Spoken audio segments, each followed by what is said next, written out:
তো এই বাইকটা হচ্ছে প্লাটিনা বাইক, ভাই নিয়ে আসছে, তেল বেশি খাচ্ছে এই জন্য। তো আমরা স্পার্ক প্লাগটা খুলবো, খুলে দেখাবো আপনাদের কি অবস্থা, তেল কি আসলে বেশি খাচ্ছে কিনা।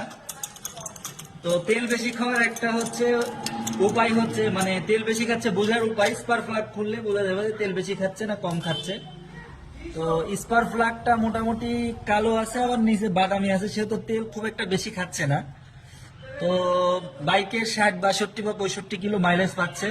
তো বাইকের আজকে 70 কিলো মাইলেজ কিভাবে পাবে সেটা আপনাদেরকে দেখাবো, তো দেখতে থাকুন।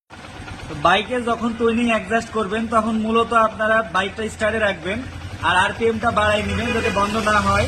তো এই বাইকে তেল বেশি খাচ্ছিল, আমরা প্রথমে এসি স্ক্রুটা টাইট দিয়ে নিব।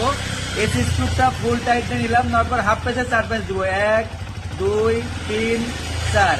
আর যেহেতু এটাতে আরপিএম মিটার নাই, সেহেতু যে ট্যাকোমিটার আছে, এই ট্যাকোমিটারে দেখতে পাচ্ছেন, এই ট্যাকোমিটারে আপনারা হচ্ছে রাখবেন 11 থেকে 12, রাখলে ইনশাল্লাহ বন্ধ হবে না এবং বাইকটাও ভালো চলবে।